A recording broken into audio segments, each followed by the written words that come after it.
విజయనగరం కల్పవల్లి శ్రీ పైడితల్లి అమ్మవారి సిరిమానోత్సవం ఉత్తరాంధ్రలోని అతిపెద్ద పండగ. బొబ్బిలి యుద్ధంలో మరణించనున్న సోదరుడు రామరాజు వార్త విని ఆత్మార్పణం చేసుకుంటారు సోదరి పైడిమాంబ. తన రాజకుటుంబంకి సన్నిహితులైన పత్తివాడ అప్పలనాయుడు గారి కలలో కనిపించి విజయనగరం పెద్ద చెరువులో వెతికితే ఆమె విగ్రహం ఉంటుందని చెప్తారు. అక్కడ జనాలందరూ పెద్ద చెరువుని గాలించగా ఆమె విగ్రహం దొరుకుతుంది. వెంటనే ప్రతిష్ఠించి ప్రతి ఏటా దసరా తర్వాత వచ్చే మంగళవారం రోజున అంగరంగ వైభవంగా ఈ సిరిమానోత్సవం జరుపుతారు. అమ్మవారి ఆజ్ఞ ప్రకారం ఆలయ పూజారి కలలో చింత చెట్టు ఆనవాలు ప్రాంతం కనిపిస్తుంది. ఆ ఆనవాలు ప్రాంతం బట్టి ఆ చెట్టును నరికి 60 అడుగుల పొడవు మానుగా చేసి సిరిమాన్ను తయారు చేస్తారు. సోదరుడి కోసం ఆత్మహత్య చేసుకున్న గజపతిరాజుల ఆడబొడుచు దేవత శ్రీ పైడిమాంబ అమ్మవారు. విజయనగరంలో ప్రతి ఇల్లు ప్రతి గడప తమ ఇంటి ఆడపిల్లగా భావించి ఆమెకు ఉత్సవాలు చేస్తారు. కోరుకున్న వారి కోరిక తీర్చే కొంగు బంగారం అని ఇక్కడ భక్తుల నమ్మకం. విజయనగరం కల్పవల్లి శ్రీ పైడితల్లి అమ్మవారి సిరిమానోత్సవం ఉత్తరాంధ్రలోని అతిపెద్ద పండగ.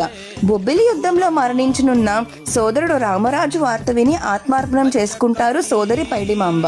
తన రాజకుటుంబంకి సన్నిహితులైన పత్తివాడ అప్పలనాయుడు గారి కలలో కనిపించి విజయనగరం పెద్ద చెరువులో వెతికితే ఆమె విగ్రహం ఉంటుందని చెప్తారు.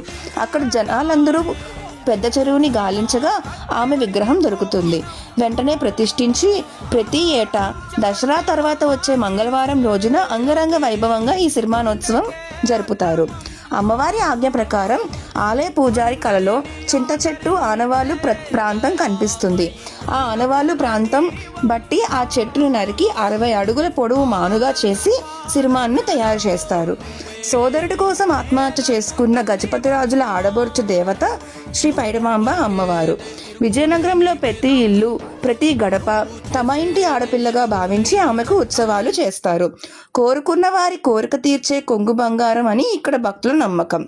విజయనగరం కల్పవల్లి శ్రీ పైడితల్లి అమ్మవారి సిరిమానోత్సవం ఉత్తరాంధ్రలోని అతిపెద్ద పండగ. బొబ్బిలి యుద్ధంలో మరణించనున్న సోదరుడు రామరాజు వార్త విని ఆత్మార్పణం చేసుకుంటారు సోదరి పైడిమాంబ.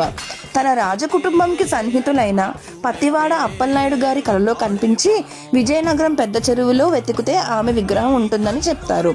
అక్కడ జనాలందరూ పెద్ద చెరువుని గాలించగా ఆమె విగ్రహం దొరుకుతుంది. వెంటనే ప్రతిష్ఠించి ప్రతి ఏటా దసరా తర్వాత వచ్చే మంగళవారం రోజున అంగరంగ వైభవంగా ఈ సిరిమానోత్సవం జరుపుతారు. అమ్మవారి ఆజ్ఞ ప్రకారం ఆలయ పూజారి కలలో చింత చెట్టు ఆనవాలు ప్రాంతం కనిపిస్తుంది.